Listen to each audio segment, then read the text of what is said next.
So Ghana just concluded its press conference here at the Philadelphia Stadium. The Black Stars head coach Carlos Queiroz addressed the press conference alongside Antoine Semenyo. A couple of things to highlight. Obviously, the England game was spoken about, and a question was asked about, first of all, the approach to the Croatia game, how much impact all the permutations will have, especially given that in a match against, if we finish second in the group and we have to go back to Toronto, Thomas might not be available. And Kira said he doesn't want to concentrate on what will happen next after this game. It's one game at a time. So at the moment, all their focus will be on playing Croatia, putting their best foot forward and fighting because it's another World Cup game, and all they're concentrated on and preparing for is getting all 3 points in that particular match to qualify. And then after that, any other thing that comes after that, whatever the consequences are, they will try to fix it. But he said he can't play two matches at the same time. So we cannot be preparing for Croatia and also be thinking about what will happen after the Croatia match, especially given that there is a possibility that if we don't win this game or if we lose this match, we might not even qualify to the next round. So he wasn't entertaining that sort of conversation. Obviously, he was also asked about the penalty incident, Antoine Semenyo as well.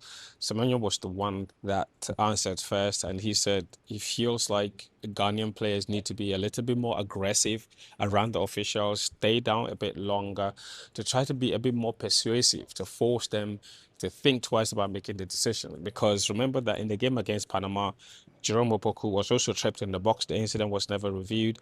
He just carried on. Same thing with Prince Edu now. After he went down on the challenge from Kwanzaa, he just got up, carried on, even tried to score after that. And Semenyo said they actually have spoken about this in training, that they need to be a bit more aggressive around the referees, appealing for the penalties. So I think and I suspect that this is something we will see a lot more from the Ghanaian players, especially if they suspect that there could be an incident or a penalty incident in the box. The coach chipped in on the same conversation and said it's tricky because then if the players complain a bit too much, then they get yellow carded. If they don't complain, they don't get the decision. So he says VAR just needs to be a bit better, and he obviously expressed his big disappointment that VAR hasn't necessarily helped in those kinds of situations where Ghana probably should have had penalties. There was obviously also a question about his team's approach because if you remember the post game, a lot of the analysis, there were so many ex Manchester United players referencing that 2008 clash with Barcelona. And the setup for that game being very similar to Ghana's setup against England. And he said, well, it was a long time ago, but there were similarities. And he said he opposes any conversations or opinions that Ghana was just defensive. He said Ghana was actually attacking. But attacking to him meant that being first to the spaces, being first to the second ball. So attacking all of the areas that could make England very dangerous. And so for him, he said that he didn't think that Ghana was just defensive and not attacking. We were attacking, but if attacking really means scoring goals or creating chances on the other hand, he said that's not exactly what he deems to be attacking. But we're attacking spaces. Ghana was attacking crucial moments in the game, and that's what he meant. Being first to the balls, that aggression, he says, is what he calls attacking football. Now, before the England game, he also promised a lot of entertainment. So I think it was Oworeku who asked him what he deems entertainment, because from the general fan point of view, entertaining game will be an amazing 3-0 draw, 2-2, 4-3, that kind of result. So what does he mean by entertainment? Because this was 0-0. And he says for him, entertainment doesn't mean a high scoring game, 6-1, 7-1. That might be entertaining for one person, not entertaining for him. So as far as he's concerned, entertainment means being emotionally charged, emotionally invested, being happy. And if the Ghanaian fans are happy with the result, he entertained them. Bottom line, that's what entertainment is to him. Getting a result and making the people happy, building that special connection with the fans. And we see him do that.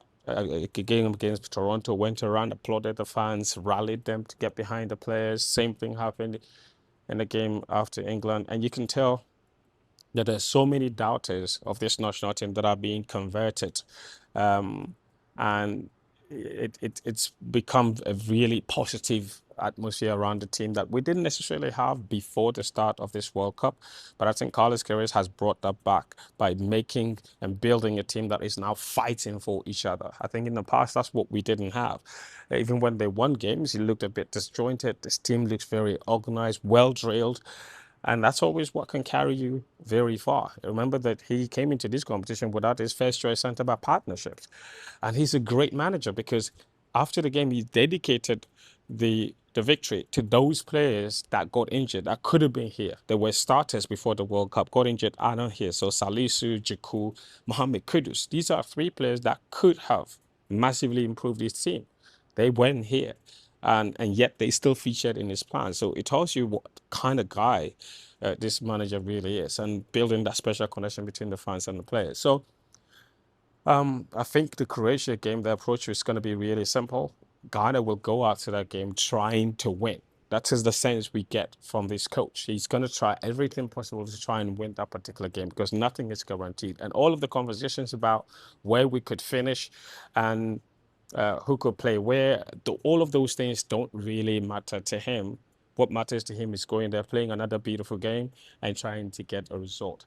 The last thing I would say is that they headed to the press conference after training. The training was open to the media for only about 15 minutes. The injury update I can give you is that Ati-Zigi looked okay. He trained normal. Obviously, is one thing, looking at him in training is another thing of him to be medically fit or declared medically fit to play against Croatia, but he looked okay in training.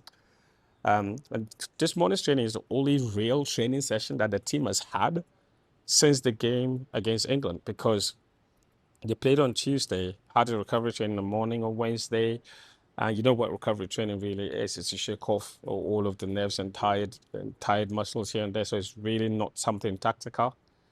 And then they flew out, and then give them the rest of the day, or they flew out to Philly on Thursday, had another light session on Thursday night, but the Friday morning is the only time they've really done any sort of tactical work, and the game is on Saturday here at the Philly Stadium. But I expect a lot of Ghanaian fans in the Philly Stadium because this is the same stadium that saw Brazil hammer Haiti 3-0. France beat Iraq 3-0 as well. So, and we've seen the atmosphere from all of those games. Cote d'Ivoire have played twice here already. They beat Ecuador here and also beat Curacao here by 2-0. This is the fifth game that the stadium will be hosting. And Philly is located right in the middle between the DMV area, so DC, Maryland, and Virginia, and then New York, New Jersey area. So you can expect a lot of the huge Ghanaian communities living around these areas to storm this place and support the team. So it should be a very interesting atmosphere. But one thing is guaranteed: there'll be a lot of sea of yellow backing these players in this particular game against Croatia. So it's all systems go, all hands on deck, and hopefully the Black Stars can get a result and make it through to round of 32. We haven't made it out of the group stage of a World Cup since 2010. 16 years is a long time. That has changed at this World Cup, and you can tell that the players, the coach, everybody is desperate to change that.